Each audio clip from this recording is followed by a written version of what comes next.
मुझे इस बात में कोई शक नहीं है कि कुछ ताकतें दुनिया में ऐसी हैं जो पाकिस्तान को कमज़ोर रखना चाहती हैं, उनको पाकिस्तान को केओस में रखना चाहती हैं, और इसमें भारत तो खैर है ही है।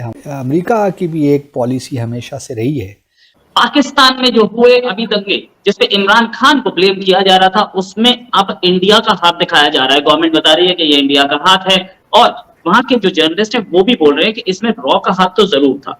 रोहित भाई, अगर छोटी मोटी घटनाओं में रॉ नहीं इन्वॉल्वमेंट रहती, रॉ इन्वॉल्वमेंट रहती है जबकि ग्लोबल मैप जो है ना उसको बदलना होता है। और इस वक्त भी अमेरिका वो चाहता है कि पाकिस्तान के लोगों के दरमियान और आर्मी के दरमियान ख़ास तौर पर एक खलीज पैदा हो, हमारी आर्म फोर्सेस कमज़ोर हों। जी बिल्कुल, आप देखिए ना किस किस्म का तमाशा यहाँ पे लगा हुआ, लेकिन मुझे नहीं लगता कि आगे जाके हमें कुछ अच्छा देखने को मिलेगा।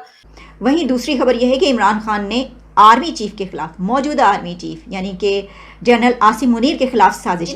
क्या आपने कभी सोचा है इमरान खान फौज के खिलाफ क्यों हुआ? पहले जनरल बाजवा में नुक्स थे, अब नए आर्मी चीफ में भी खराबियां निकाली जा रही हैं। वहां के लोग कह रहे हैं कि ये रॉ का हाथ है, भारत की खुफिया एजेंसियों का हाथ है, तो क्या मान लें कि इमरान खान रॉ एजेंट है?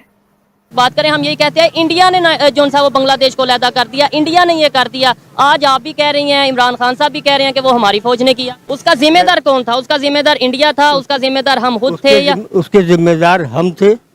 हेलो दोस्तों, आइए देखते हैं पाकिस्तानी मीडिया की लेटेस्ट वीडियो। अभी इस हफ्ते पाकिस्तान के अंदर जो कुछ भी हुआ वह एक बड़ा अनप्रेसिडेंटेड था, यानी कि ऐसा पहले कुछ कभी नहीं हुआ और ऐसा किसी ने सोचा नहीं था कि पाकिस्तानी आवाम यानी पाकिस्तानी जनता और पाकिस्तानी आर्मी आमने सामने होगी। लेकिन यह सब हुआ, और वह सब हुआ इमरान खान के अरेस्ट होने के बाद, जिसके बाद जो कुछ हुआ पूरी दुनिया ने इसकी कवरेज भी की और देखा भी कि किस तरह से पूरे पाकिस्तान में लगभग एक दंगे से स्थिति थी। लेकिन अब इसमें सबसे बड़ी हैरत की बात यह आ रही है कि पाकिस्तानी मीडिया इस पर भी भारत और अमेरिका को जिम्मेदार ठहरा रही है कि यह जो पाकिस्तान के अंदर जो कुछ हुआ वह भारत और अमेरिका ने करवाया, क्योंकि ये दोनों देश नहीं चाहते पाकिस्तान तरक्की करे। यानी फिर वही पाकिस्तान का जो नैरेटिव पिछले 75 सालों से चला आ रहा है कि भारत हमारा दुश्मन है, अमेरिका हमारा दुश्मन है। और इनफैक्ट हकीकत तो यह है कि पाकिस्तान पूरी दुनिया को अपना दुश्मन मानता है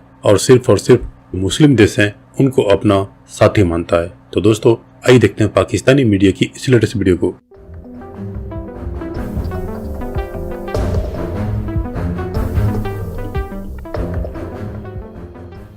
मुझे इस बात में कोई शक नहीं है कि कुछ ताकतें दुनिया में ऐसी हैं जो पाकिस्तान को कमज़ोर रखना चाहती हैं, उनको पाकिस्तान को केओस में रखना चाहती हैं, और फिर हमारा जो न्यूक्लियर वेपन्स प्रोग्राम है उस पर भी उनकी नज़र है। और इसमें कह सकता हूँ कि भारत तो खैर है ही है, हमारा हॉस्टाइल नेबर है, और उसके साथ हमारे जिस किस्म के डिस्प्यूट्स हैं वो कब चाहेगा कि पाकिस्तान तरक्की करे, आगे बढ़े।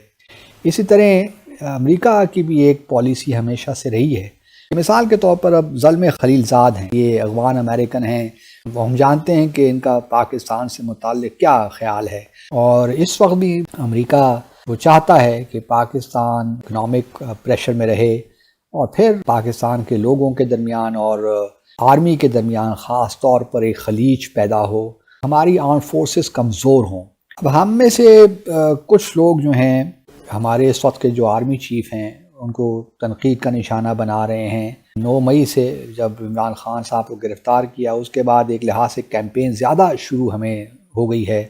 आप देखिए, डिफरेंसेस हो सकते हैं, लेकिन किसी इंडिविजुअल को पिक करके और ऐसा नैरेटिव बनाना शुरू कर दें कि फ़ौज के अंदर से कोई बगावत हो गई है और कुछ कोर कमांडर्स जो हैं वो जनरल आसिम मुनीर की लीडरशिप को नहीं मान रहे, ये बयानियाँ अब बनाने की कोशिश की जा रही है। और उसमें ऑब्वियसली भारत भी पेश है, और हमारे अपने भी कुछ लोग हैं पाकिस्तानी, वो भी इसमें बड़ा अहम किरदार अदा कर रहे हैं। इमरान खान साहब ने भी एक, मैं समझता हूँ कि एक इर्रेस्पॉन्सिबल सा बयान कल परसों दे दिया था कि आसिम मुनीर साहब ये सब करवा रहे हैं।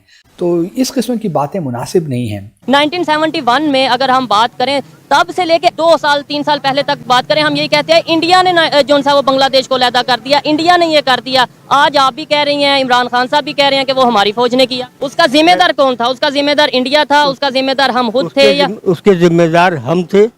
कि जो हुआ 1971 में वो इंडिया ने करवाया। आज हम हमारे लीडर हों या पब्लिक हो, हम यही कह रहे हैं कि वो हमने ही किया। ये तो नोन था, लेकिन मासेस को नहीं था। एक खास तबके को जो पढ़ा लिखा, जो किताबें पता था, उसे पता था कि रियलिटी क्या है, लेकिन उनकी आवाज नहीं थी। बोलते हुए, लिखते हुए डरते थे। पाकिस्तान में जो हुए अभी दंगे जिसपे इमरान खान को ब्लेम किया जा रहा था, उसमें अब इंडिया का हाथ दिखाया जा रहा है। गवर्नमेंट बता रही है कि ये इंडिया का हाथ है, और वहां के जो जर्नलिस्ट हैं वो भी बोल रहे हैं कि इसमें रॉ का हाथ तो जरूर था।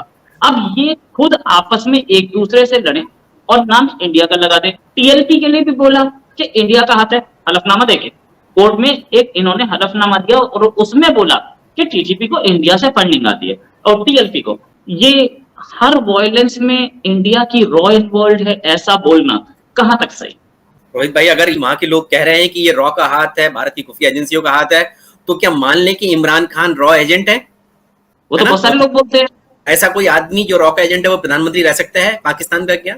तो ये सब बेबुनियाद बातें हैं, ये सिर्फ दिखाने के लिए, क्योंकि देखिए पाकिस्तान अगर एकजुट रह सकता है तो वो सिर्फ एंटी इंडिया बैशिंग पे रह सकता है, और दूसरा कोई कारण नहीं है उसका पाकिस्तान का कि वो एक यूनाइटेड कंट्री रहे, नहीं तो नहीं रह सकता है। अब जब ये इतना बड़ा दंगा हो गया है, इतने बड़े रॉयट्स हो गए, बगावत हो गई है पाकिस्तानी सेना के खिलाफ, आईएसआई के खिलाफ, जो उनकी सबसे बड़ी खुफिया एजेंसी, आईएसआई के हेडक्वार्टर पर अटैक हुआ। रोहित भाई, जो अभी ये इमरान खान वाला जो एपिसोड हुआ है, जो कमांडर्स है, मिलिट्री कमांडर्स है पाकिस्तानी सेना के, जहां से सारे ऑफिसर्स जो है आईएसआई में आते हैं, उन सबके घरों में अटैक हुआ, घरों को आंख के हवाले कर दिया। तो अब उनको लगा कि ये तो हमारी बेइज्जती हो रही है, तो सीधा आरोप जो भारत के ऊपर डाल दो, भारत की खुफिया एजेंसी के ऊपर डाल दो।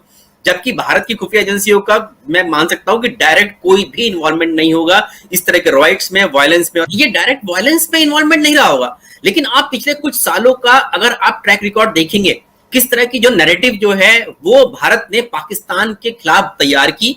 पाकिस्तान मतलब पाकिस्तान के लोगों के खिलाफ नहीं, उनकी सरकार, उनकी आर्मी, किस तरह से उनके जो टेररिस्ट ऑर्गेनाइजेशंस है किस तरह से फल फूल रहे हैं वहां पर। तो इसमें जरूर भारत की खुफिया एजेंसियों का इन्वॉल्वमेंट रहा होगा। देखिए पहले क्या था, इंफॉर्मेशन बाहर नहीं निकलती थी। जो पाकिस्तान के लोग हैं उनको कभी बताया ही नहीं गया कि 1971 के युद्ध में हार हुई थी उनकी, उसके बारे में कभी नहीं बताया जाता था। लेकिन अब जो इंफॉर्मेशन आ गई, सोशल मीडिया आ गया, इंटरनेट आ गया, तो वहां के लोगों का जो इंटरेक्शन था सोशल मीडिया के माध्यम से, वो भारत के लोगों से या हो सकता है खुफिया एजेंसियों के माध्यम से भारत की, उन्होंने जो है वो नैरेटिव बनाया। उन्होंने बताया कि किस तरह से जो आपकी पाकिस्तानी सेना है, जो आपकी सरकारें हैं, वो किस तरह से आपको उल्लू बना रही हैं, लोगों को सिर्फ और सिर्फ इस्लामिक जिहाद के नाम पर, सिर्फ कश्मीर के नाम पर उनको बरगला रही हैं, बच्चों तक को भड़काते हैं वो तो भारत के खिलाफ। तो वो नैरेटिव जो सेट किया होगा वो जरूर भारत के लोग लगातार सोशल मीडिया पे हम लोग देखते हैं किस तरह की बातें करते हैं, तो इसमें खुफिया एजेंसियों का भारत की भी जरूर रहा होगा। लेकिन इस तरह की वायलेंस वाली छोटी मोटी घटनाओं में रॉ नहीं इन्वॉल्वमेंट रहती। रॉ इन्वॉल्वमेंट रहती है जबकि ग्लोबल मैप जो है ना उसको बदलना होता है। ये जो बगावत है ये तो वहां के लोगों की, आम लोगों की अपनी सेना के खिलाफ है। उनको पता चल गया है कि उनके जो कमांडर्स हैं वो किस तरह से पैसा बटोर रहे हैं।